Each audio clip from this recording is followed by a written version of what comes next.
Hello, and welcome back to today's American Flyer Trains for the continuation of the rebuild of 370, the GM American Flyer Diesel Road Switcher GP-7 Type 1 from 1950.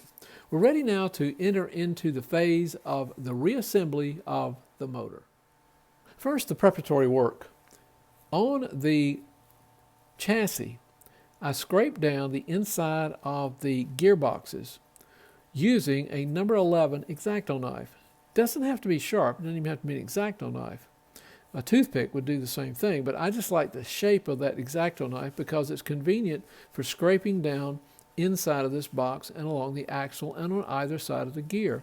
The purpose is simply to remove excess globs of grease that I don't want to try to remove with a more expensive AutoZone brake cleaner.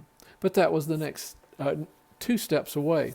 The next thing, I washed it in a blue-green degreasing soap with a toothbrush to get down in these gearboxes primarily and behind these wheels to get out, again, excess grease and just household dirt, oil, anything else that had accumulated in there.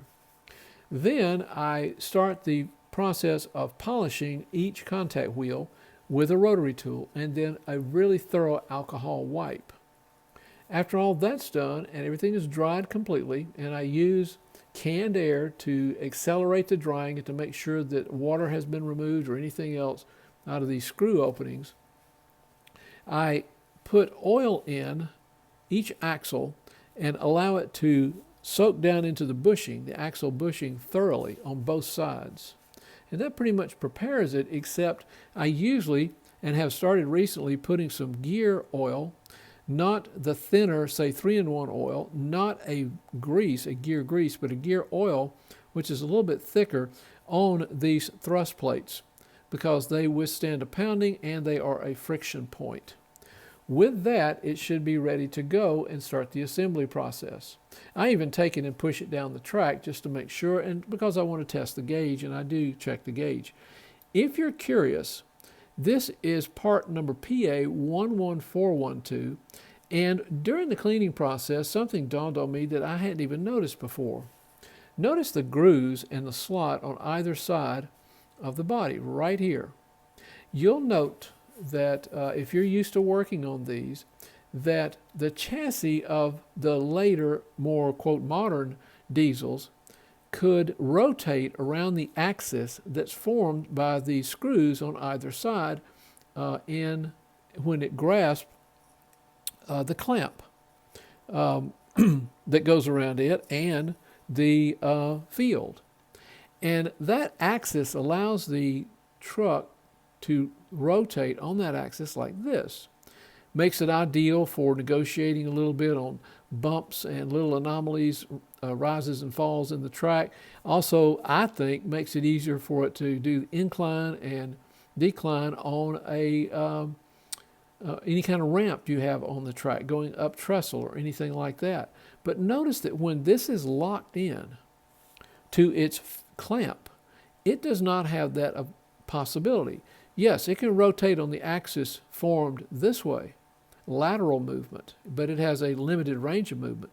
But what it cannot do is this. And I thought that was interesting because once you get that clamp in here, there is no movement. And you'll recall on the later ones, once the screw's in here, it has that range of motion. The brush bracket assembly is ready. I had a break in a wire right here that I had to resolder to this brush holder. The brushes seemed fine. I cleaned them thoroughly with alcohol. I cleaned this whole assembly very gently with alcohol. And I noticed that this spring right here, this brush spring, had a bend in it. Well, as you know, these brush springs apply pressure from the inside out, which therefore, working like a lever, pushes the brush tighter against the commutator. This one was bent inward, which means it had less of an opportunity to apply pressure to that brush holder right there. So I took my needle nose pliers and pinched it to help straighten it out. I never bend anything made of copper if I can help it. If I want to reshape anything made of copper, I usually pinch it in needle nose pliers or press it to try to return it to its original shape. So the brush bracket assembly is ready. Assembly of the motor is complete. It has not had a track stand test, and that won't occur until I reattach the motor assembly and its chassis to the train's chassis. And that requires a little bit of soldering and simply to reinsert the post back through the holder in the body, and then proceed with putting the retainer ring on and attaching soldering two wires, but we'll get to that later. The goal in this session was to complete its reassembly, and here is what I thought some of the root causes of it not working. Number one of these screws that holds on this chassis yoke and the field clamp, and this clamp serves both purposes, was loose. Therefore, the field was loose, and that cannot be. Another item was that one of these brush arms was extended way too far up. It probably extended up to here. Therefore, the brush was not at 90 degrees to the commutator and on the exact opposite side as the other brush. That cannot happen either. One of the springs, one of these brush springs, had been bent. And think of it as being bent back like this, which means it could not apply adequate pressure to the brush holder.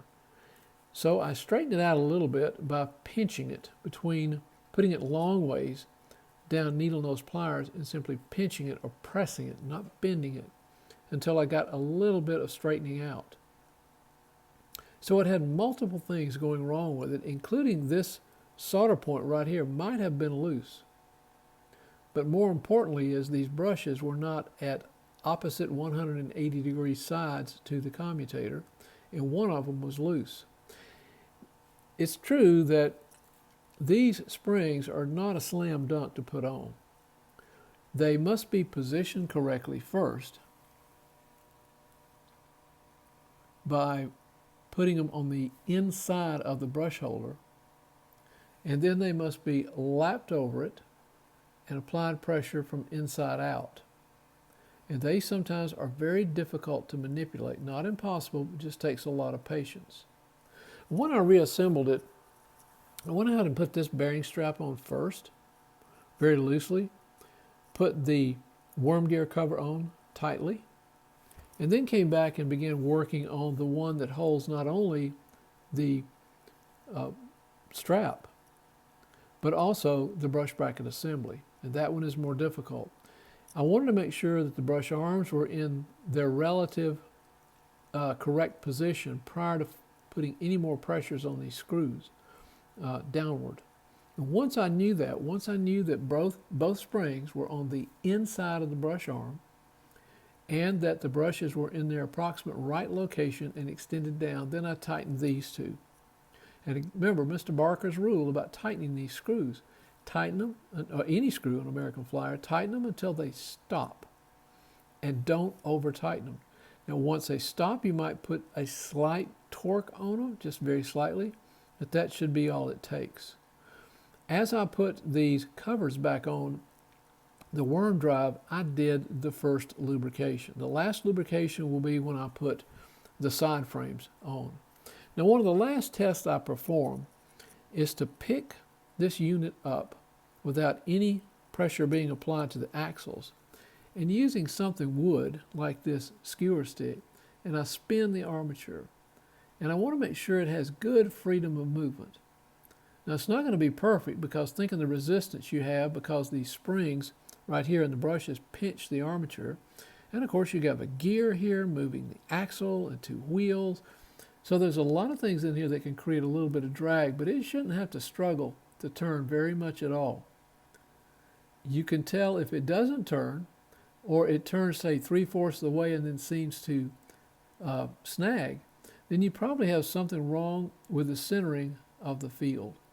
But once I got the field on and it's centered, it fit very snugly inside of this clamp, and I think it's ready to take the next step. I'm going to put power to it only when I have it back on the body. Thanks again for watching Dave's American Flyer Trains. So long, everyone.